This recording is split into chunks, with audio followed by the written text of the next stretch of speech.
মানুষ সব কিছুর ভাগ সবাইকে দিলেও নিজের শখের মানুষের ভাগ কখনো কাউকে দেয় না।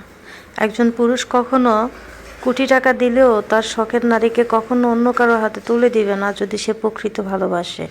একটা নারীকেও হাজারো টাকার লোভ লালসা দেখালে সেই নারী কখনোই অপর একটা পুরুষের প্রতি আকৃষ্ট হবে না যদি তার ভালোবাসা থাকে প্রিয় মানুষের প্রতি। যদি তুমি তোমার প্রিয় মানুষকে শাসন করলে, কারোর সাথে কথা বললে, তাকে বারণ করলে সে যদি রাগ করে মনে কষ্ট নেয়, তাহলে বুঝে নিও সে তোমাকে প্রকৃত ভালোবাসেনি।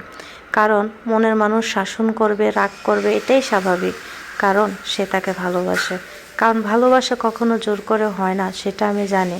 ভালোবাসা তখনই সুন্দর হয় যখন দুইটা মনের মিল থেকে হয়।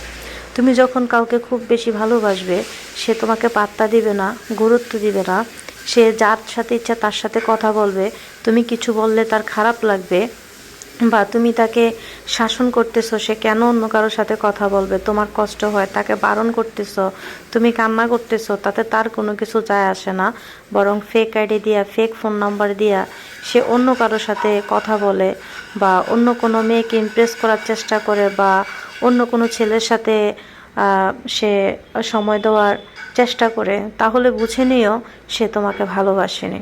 আসলে আমরা মানুষ যখন কারোর উপর খুব বেশি দুর্বল হয়ে পড়ি, আমরা যখন বুঝতে পারি যে মানুষটা আমাদেরকে ভালোবাসে না, অহেতু ভালোবাসার অভিনয় করেছে, আমরা চাইলেও সেখান থেকে সরে আসতে পারি না। তার কারণ কি? আমরা মায়া আটকাইয়া যাই। মায়া এমন একটা জিনিস, এই জিনিসে একবার আবদ্ধ হয়ে গেলে নিজেকে সরিয়ে আনতে খুব কষ্ট হয়ে যায়।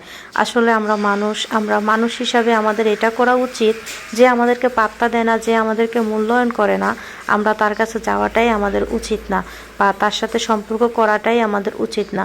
সম্পর্ক থাকলেও সেখান থেকে বেরিয়ে আসা উচিত, কিন্তু আমরা মায়ায় জড়িয়ে গেলে আমরা পারি না।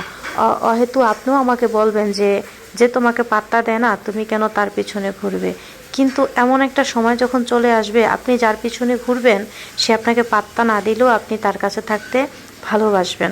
আসলে কিছু কিছু মানুষ মিষ্টি কথা বলে বা কথার মায়া দেখিয়ে এমনভাবে মানুষকে মায়ায় ফেলে যে চাইলেও তাদেরকে ভোলা সম্ভব হয় না, বরং নিজের জীবনটাই নষ্ট হয়ে যায়। তো ভালো যদি কখনো বাসতে হয়, একজনকে বাসেন, 10 জনকে মন না দিয়ে একজনকে মনের মতো খোঁজেন, একজনকে আগলিয়ে রাখেন, দেখবেন অনেক সুখ পাবেন। আর 1000 জনের মাঝে নিজেকে বিলিয়ে দিবেন, দেখবেন সেখানে কখনোই সুখ শান্তি আসবে না।